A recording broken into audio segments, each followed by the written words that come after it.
Welcome to the Deep Dive. Today, we're going deep into a collection of writings that have had a pretty big impact. It's Ellen G. White's Testimonies for the Church. And these writings, they're not like your usual, theological texts. They're kind of a mix, really. You've got personal stories in there, spiritual guidance, historical accounts, even some practical advice. And it all spans from the mid-1800s all the way to the early 1900s. Yeah, it's kind of crazy how these testimonies give us this. Well, they're like a window into her life, into her thoughts, and even into how the Seventh-day Adventist Church developed. It's not just like some dry doctrine, Yeah. It's like we're getting right into what it meant to actually live this faith during a time when things were really changing. Okay, so I think some people listening might not be super familiar with these testimonies. Can you remind us, how were these originally published? Oh yeah, they started out as pamphlets and books, and they were really meant for the Seventh-day Adventist community. Like a guide. Yeah, like a guide, some encouragement, even some admonishment, almost like letters from some kind of spiritual mentor, So she's writing these to the Adventists. Right, exactly. She's weaving in her biblical interpretations. She's talking about visions she had, and she's reflecting on all these challenges, both personal and the ones facing the community as a whole. And she seems to be pretty open about her own struggles, too. There's that one story where she goes to a prayer meeting, even though her family wasn't happy about it. She even felt physically weak, but still she felt this deep sense of peace. Yeah, that one really got me. It shows you how strong she was on the inside, even when people close to her were doubting. And there's that part where a man at the meeting just collapses, overcome by everything that's happening. It's intense. It's like you can almost feel it yourself just reading her words. Wow, yeah. It really makes you think, would you have that same courage? Especially when your family doesn't agree with you. And speaking of challenges, it's no secret that White's life had some really tough moments.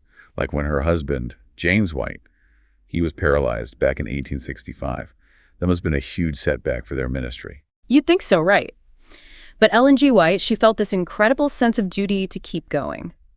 So imagine this. She heads out on a tour of northern Michigan, in the middle of winter no less, and her husband's health is incredibly fragile. Wow, that's commitment.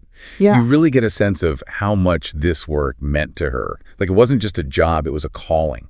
Like no matter what, she had to keep pushing forward. And that dedication, it comes through in all of her writing. There's this constant theme of self-denial, this complete dedication to God. Right, she even compares it to Christ's sacrifice on Calvary. She says that real followers, they shouldn't just be satisfied with the bare minimum. It's about going all in, striving to be totally aligned with God's will, like pushing past your comfort zone in your faith. And this idea of pushing people beyond complacency, it wasn't just about personal piety. She tackled some huge social issues of the time, like slavery. Oh yeah, her stance on that was pretty bold, especially for that era. She had a vision where she condemned the practice outright.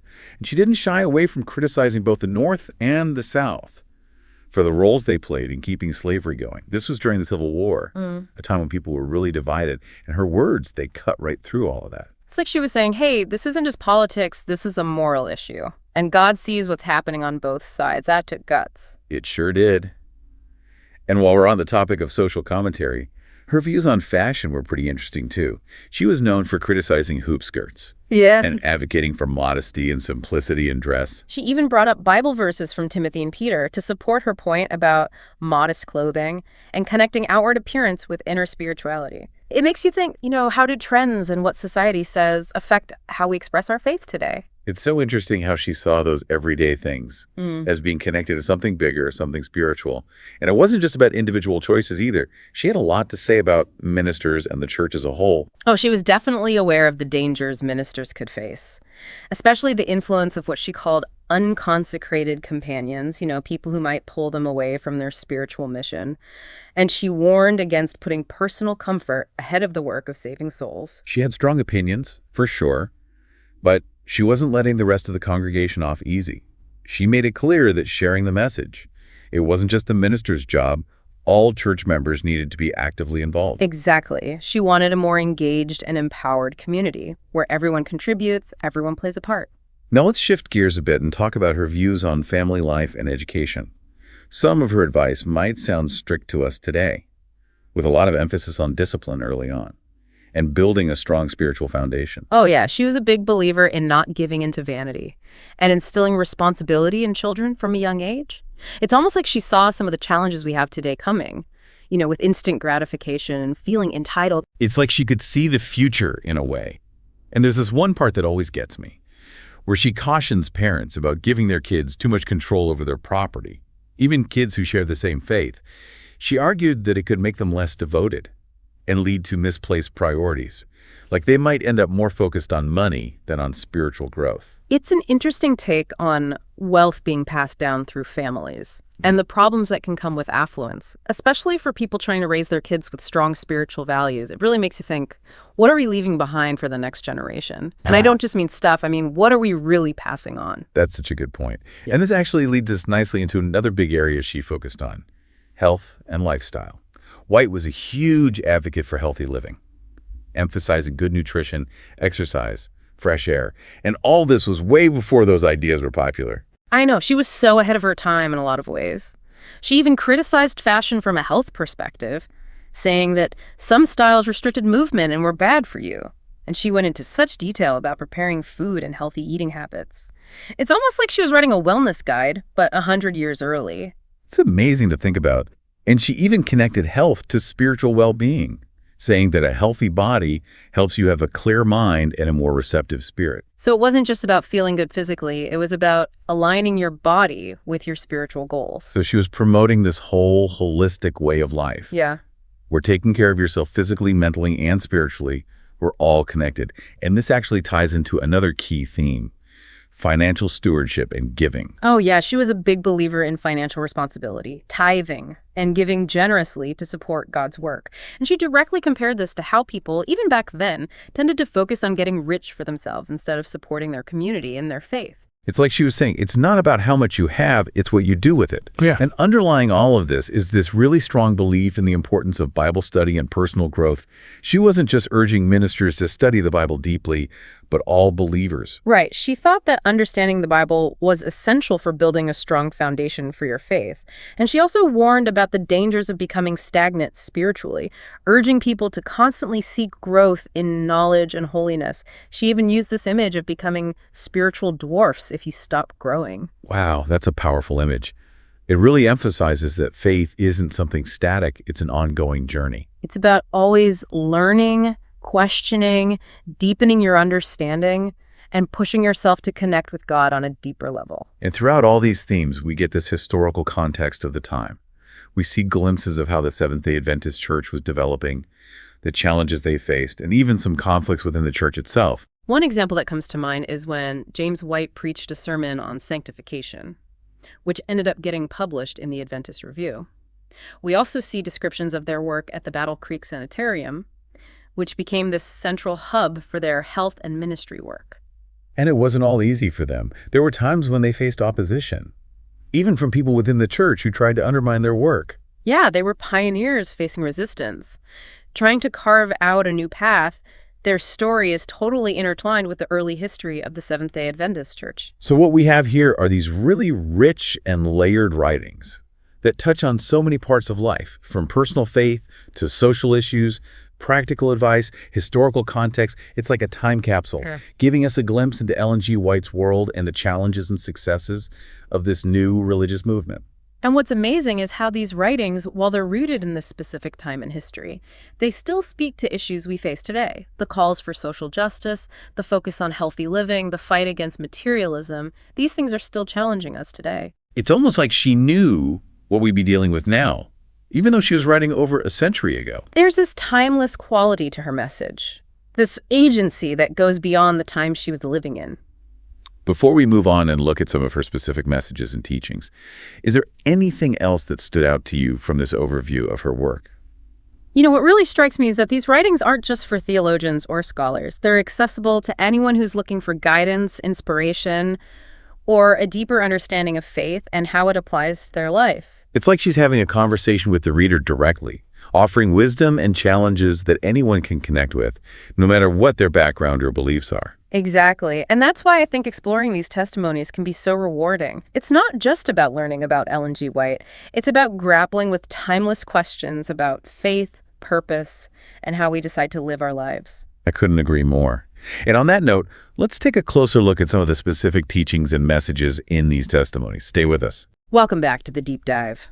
Before we get too far, I wanted to circle back to something we touched on earlier. You know those challenges the early Adventists faced? When you read these texts, you really get a sense of the pushback they were up against, not just from outside the church, but even from within their own community. Yeah, you're right. It definitely wasn't all sunshine and roses. There's that story where Ellen G. White talks about something that happened at a camp meeting. She called him this poor, weak brother, but he really caused a disruption, claiming he had this super urgent message for the whole church. And instead of just brushing him off, White saw it as like this tactic of Satan Yeah. to hinder the work, to create chaos and distract everyone from the real message. It shows you that even in a group united by faith, you can still have these internal struggles, disagreements, almost like there's a spiritual battle going on. It makes you think, how did they deal with all that tension inside the church, while also facing criticism from the outside world?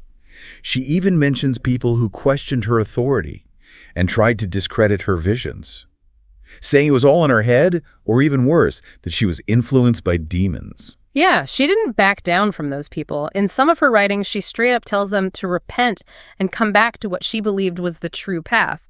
She wasn't afraid to call out what she saw as wrong, even if it was coming from within the church. It takes a lot of conviction to stand up for what you believe in, especially when you're facing opposition from people you thought were on your side. And this brings us back to that idea of personal accountability and spiritual discernment, which seems to be a theme throughout her work. One thing that really stood out to me was how often she emphasized deep Bible study. She thought this wasn't just for ministers or scholars, but for everyone. It was about making sure your faith was rooted in a solid understanding of Scripture, not just blindly accepting someone else's interpretation. It's like she's saying, don't just take my word for it. Read the Bible yourself, wrestle with the text, and develop your own relationship with God's Word. It's a pretty empowering message. It is. And she wasn't just talking about head knowledge. She stressed putting your faith into action, living out those biblical principles every day. And that's where her practical advice on health, family, finances all comes in. She saw all those things as connected to spirituality, saying that how we treat our bodies, our families, and our resources reflects our commitment to God. So it's this holistic approach, tying everyday actions to spiritual growth. It's not just about what you believe, but how you live it out. And one thing that might surprise people is how much emphasis she put on health. She was advocating for fresh air, exercise, and a plant-based diet, long before those became popular trends. I know, she was really ahead of the curve in some ways. She even linked health to spiritual growth, saying that a healthy body helps you have a clear mind and makes you more receptive to spiritual things. It's like she's saying, if you want to grow spiritually, take care of yourself physically too. And she got really specific too. There are parts where she gives detailed advice on cooking, hygiene, even getting enough sunlight. It's almost like reading a wellness blog from 100 years ago. It really highlights that link between the physical and the spiritual. How taking care of yourself can help you serve God and others better. And speaking of service, that leads us to another important theme: stewardship.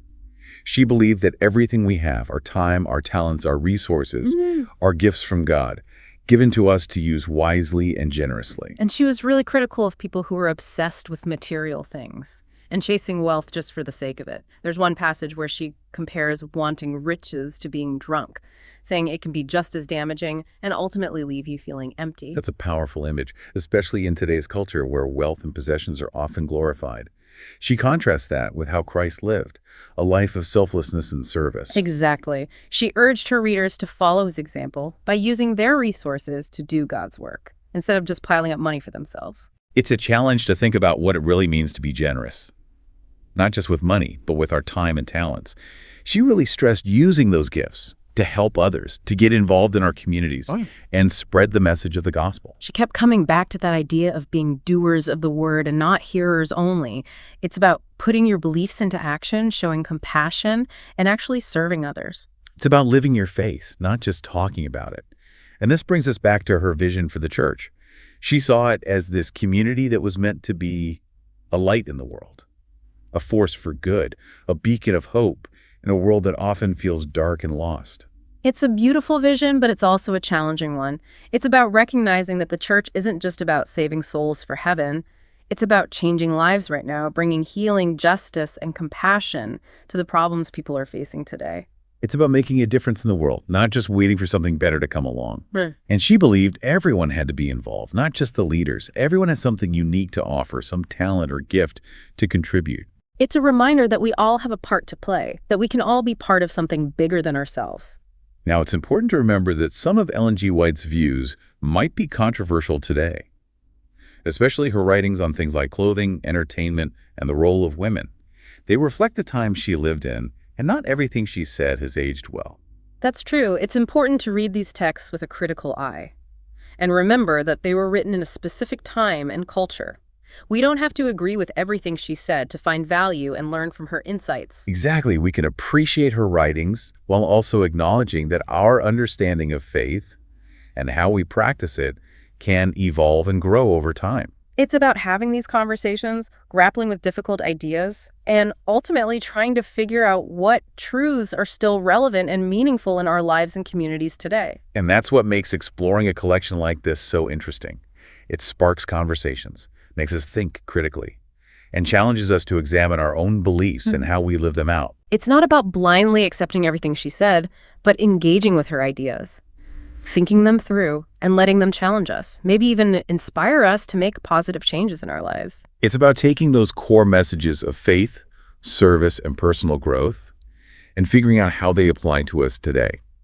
And with that in mind, let's shift gears and talk about the lasting impact of Ellen G. White's testimonies for the church, and what makes them relevant for people today who are searching for faith and meaning. Welcome back to the Deep Dive. We've been exploring the life and writings of Ellen G. White, someone who's had a huge influence on the Seventh-day Adventist Church, and really even beyond that. As we wrap up, I'm curious to hear your thoughts. Why do these testimonies for the church still resonate with people, even over 100 years after they were written? What do you think her lasting legacy is? That's a question I've thought about a lot. I think one reason is her emphasis on personal experience, on being genuine in your faith. People are drawn to stories, to accounts of people wrestling with their faith and their doubts, facing challenges, and ultimately finding meaning and connection through their relationship with God. It's that human element that makes her writing feel so real. Even though it was written so long ago, it's not just some abstract theological idea. It's about real people going through real struggles. You got it. And I think another reason is her focus on practical living, on applying your faith to everyday life. She didn't just talk about big spiritual concepts. She got into the nitty-gritty of health, family, finances, work. She saw all of these as connected to spiritual growth and service. So it's not just about what you believe. It's about how you live it out. It's about making your faith a part of everything you do. Exactly. And then there's her prophetic voice. Her warnings about the dangers of materialism, of social injustice, of becoming complacent in our faith. These are all things we're still grappling with today, which makes her words feel incredibly relevant, even though they were written so long ago. It's like she could see into the future in a way. There's a timelessness to her message, a sense of urgency that goes beyond the specific time and place she was writing in. And of course, we've mentioned that not everything she wrote translates perfectly to today. Some of her views were shaped by the time she lived in.